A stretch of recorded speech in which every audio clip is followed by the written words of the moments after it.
Well, welcome back to Base Camp, WNC. As you can tell, I'm down here on the coast. It's almost Mother's Day. This is Saturday. Wish everybody, all the mothers, happy Mother's Day. Down here with Farmer Walter. And this year, I guess with the virus vacation, everything has been off the books. He's had record number of people come out, record number of sales. There ain't enough strawberries left. I'm heading back up the mountains Monday morning, and hopefully I can get over here Sunday afternoon and pick a couple gallons. Hopefully there's some there out of all these strawberries and people. But we'll walk down, take a look at the blackberries. They got strawberries in, broccoli's in. They're picking squash, zucchini. We're gonna walk around the farm and take a gander at a couple things and show it to you. I did a blackberry update a month or so ago before we did it. As I said last year, didn't start really pruning early enough, and the canes that should have been getting topped didn't get topped. And this right here, I'm trying to walk around to be able to show it to you. I think is going to be the problem. All the blossoms are set on the very ends of them. All the canes were up here 5, 6, 7 foot long. They're all bending over, and all the berries are going to be on the very end.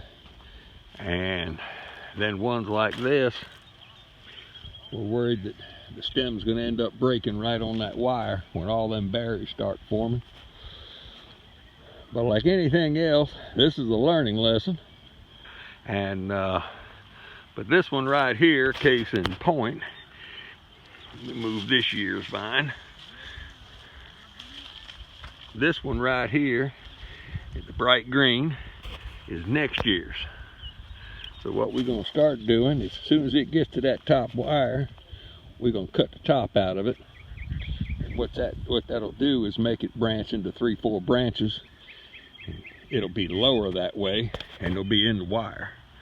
But believe it or not, here within about the next 2, 3 weeks, we're going to have to start walking through and tipping them all off and getting a next year's crop.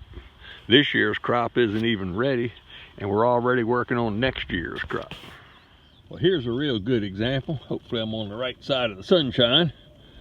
But this whole thing right here, and the end of that thing has got hundreds of blackberries that's going to be on it. And the whole weight of that thing is on that wire. We got a real good feeling that's what's going to break and give us trouble with everything this year.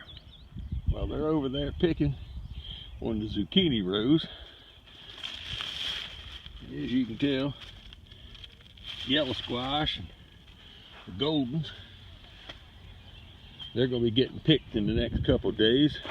First of the week, they're going to start picking them. Yeah, we got a nice crop of yellow squash coming on. They all loaded up. Bees are busy as they can be. They are picking broccoli, cauliflower right now. We'll walk on down and take a look at some of that. Got watermelon vines over here. This is all cantaloupes on these rows. Watermelon vines here, getting ready to start taking off. Quite know. Whoop. You got something that must be the next plant of squash in here. I see the plants just starting to emerge. Looks like he planted seed on all these instead of plants. You never know what Farmer Walter's going to be up to from one time to the next. Well, here's a crop we do some of, but not a whole lot, and that's tomatoes. 1, 2, 3, only 4 rows. And probably half of them are cherry tomatoes and half of them are regular ones. And they'll have some heritage varieties and some regular varieties. And a little bit of everything. Right here's cucumbers. Got 2 rows of cucumbers for the produce stand. and the first little patch of sweet corn that's about knee high, so we'll have a little mess of that for everybody. We're over here on the far side of the farm, and he's got himself probably more sweet corn than I've ever seen him grow. But as you can see down here, it didn't get real good. It looks like it got flooded out with all the rains we had and then turned dry. It's kind of chloritic looking. He's got some sprinklers set up out there and probably put the fertilizer to it, but anybody who's ever really farmed a garden knows that once it goes through a real hardship like that, being drowned or being dry, it really just don't come back out of it. I mean, there you got corn 8-10 inches tall, and here you got stuff right down here that's going tassel already.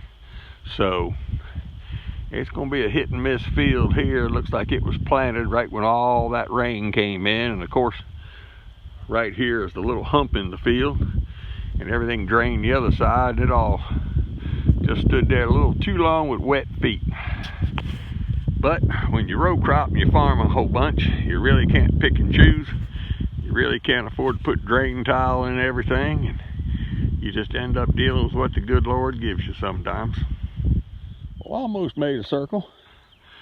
He's got some more cucumbers here, and there's a difference whether they're pickling cucumbers or eating cucumbers. And half a dozen, 8-10 rows of cantaloupes, and then watermelons, cucumbers, a bunch of beans. He's got a pile of beans. I see butter beans growing, and then all the tomatoes up here already staked. They might be cherry tomatoes. But I just got back down here on Thursday from the mountains, and I know the people in the mountains, you can't find a canning jar anywhere you look. They canning everything they can possibly find with this virus, and they don't know what's going on with the food chain this year. Haven't really been to the stores around here, but I've talked to some people, and they're ordering canning jars and lids as hard as they can go. So the old country people right here kind of getting prepared for a hard winter. Well, this is kind of an unusual sight this time of the year. Normally we still have plants, but that right there is all the tomato plants that are left over that haven't been planted for sale up front. I'll probably be taking some of them to the mountains. But that's about it for a early May farm update. As usual, like it, share it, subscribe, tell your friends about it. Try to get the word out. We'll see you on the next one.